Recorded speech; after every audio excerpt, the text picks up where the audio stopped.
అధికారంలోకి వచ్చా కొరవడ్డాయి, అందరూ మెత్తబడిపోయారు. నేను మెత్తబడలేదు. నాకున్నది ఏంటంటే I have got big responsibility.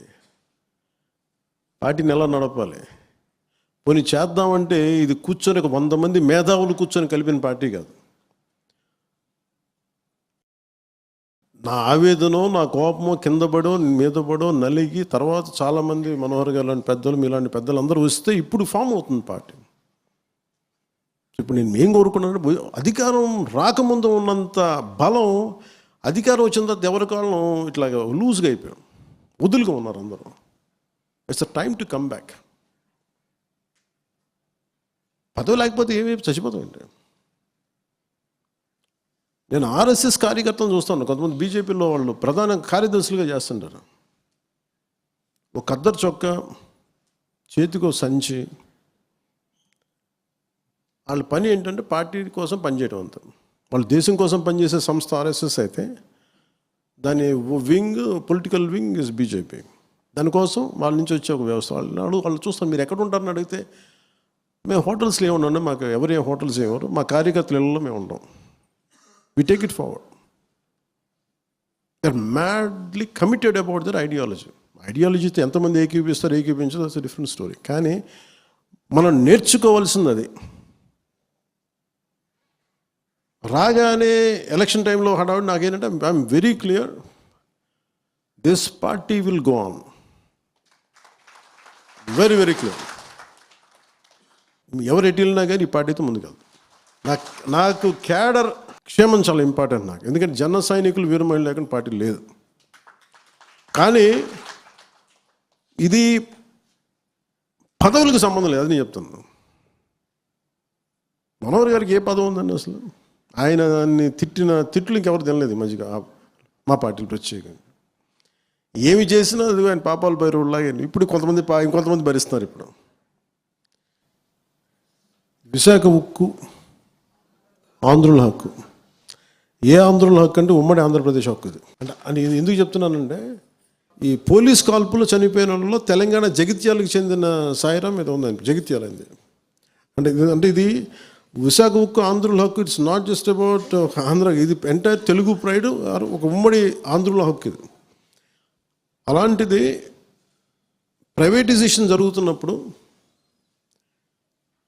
ఇది నేను 2 సందర్భాలు, మన కోన తాతారావు గారు ఎక్కడున్నారు, కోన తాతారావు గారు ఉన్నారు, మీటింగ్ పెట్టాం. తర్వాత అధికారంలోకి వచ్చిన తర్వాత మళ్ళీ మొన్న కూడా మనం మాట్లాడాం. ఇది ఇంకా ప్రైవేటైజేషన్ ఆపక ముందు గత ప్రభుత్వాన్ని నడిపిన వాళ్ళ అధినాయకత్వం తెలుసు అప్పుడు ముఖ్యమంత్రికి. విభజన సమయంలో విడిపోవడానికి ఒప్పుకోవట్లేదని ప్లే కార్డు పట్టుకోవడం ఎలా పట్టుకున్నారంటే అప్పుడు టీవీలో చూపించారు. దొంగచాటుగా సోనియా గాంధీ గారు చూడకుండా, ఆవిడ కనుపంట పడకుండా, ఆవిడ కళ్ళలో పడకుండా తిప్పారు ఆయన. మీరు ఆ విజువల్ ఉంటుంది చూడండి. అంటే ఇది ఎందుకు చెప్తున్నానంటే, మీరు ఇక్కడ ఎన్నైనా మాట్లాడతారు, ఇక్కడ వెళ్ళి పొడి చేస్తాం, చంపేస్తాం, ఇది చేసేస్తాం, మెడల్ ఉంచి తీసుకొస్తాం, అలా ఇక్కడేం జరగదు. అక్కడ ఢిల్లీ అది కుదరదు అట్లా. ఇక్కడ ఎన్నైనా మాట్లాడచ్చు. వీళ్ళు కథలు అక్కడ చెప్తారు ఇట్లా. సో ఇలాంటి వ్యక్తి స్టీల్ ప్లాంట్ 151 సీట్లు వచ్చిన వ్యక్తి స్టీల్ ప్లాంట్ని ప్రైవేటైజ్ చేస్తారంటే ఏం చేయలేదు. వాళ్ళు ఏమి చేయకపోగా వచ్చి కార్మిక నాయకులతో ఏం మాట్లాడారంటే, స్టీల్ ప్లాంట్ కార్మిక నాయకులతోటి మీరు వదిలేసుకుని మీకు ఇండివిజువల్ ప్లాట్స్ చేసేస్తాను, మీకు కొంత ప్లాట్లు ఇచ్చేస్తాను, మీకు ఇన్ని కోట్లు వస్తాయంటే చాలామంది కార్మిక సంఘాల నాయకులు ఇది ఒప్పేస్తున్నారు. కొంతమంది, నేను ఇది మొన్న క్రాస్ చెక్ చేసుకున్నాను, మళ్ళీ మన ఆఫీసులో నేను పదవి తీసుకున్న తర్వాత మాట్లాడినప్పుడు అది మేము చేయలేదని కొంతమంది చేశారు, బట్ కొంతమంది చేశారు. అంటే ఎప్పుడు దీంట్లో సమస్య ఎక్కడ ఉంది స్టీల్ ప్లాంట్కి? ఎప్పుడు అంటే, ఒకటి ఉత్పాదకత లేకుండా పెట్టుబడి 1000 కోట్లు 10,000 కోట్లు పెట్టుబడి పెట్టి పీనట్స్ నుంచి వస్తుంటే ఖచ్చితంగా నష్టం, అది ఎప్పటికైనా సరే. కానీ అది ప్రత్యేకమైన స్థితిలో ఉంది. ఇది చాలా ఉద్యమాలు చేసి సంపాదించుకుంది, ప్రాణాలు పోగొట్టి సంపాదించుకుంది. నేను ఢిల్లీకి వెళ్ళినప్పుడు ఇక్కడ ప్రైవేటైజేషన్ జరుగుతుంది అనుకున్నప్పుడు కార్మిక సంఘాల నాయకులు నేను ఏమడిగానంటే, ఆ రోజున అప్పటికి ఇంకా బీజేపీతో మన ఇంకా అలయన్స్ కూడా ఫుల్గా ఫామ్ అవ్వాల, టాక్ స్టేజ్లో ఉంది. అలాంటి సమయంలో నేను ఏం చెప్పానంటే వెళ్ళి, అంటే మీకు తెలుసు, మీకు ఈ దేశంలో ఎవరన్నా సరే అమిత్ షా గారితో ఎవరితో గొడవ పెట్టుకుంటారండి?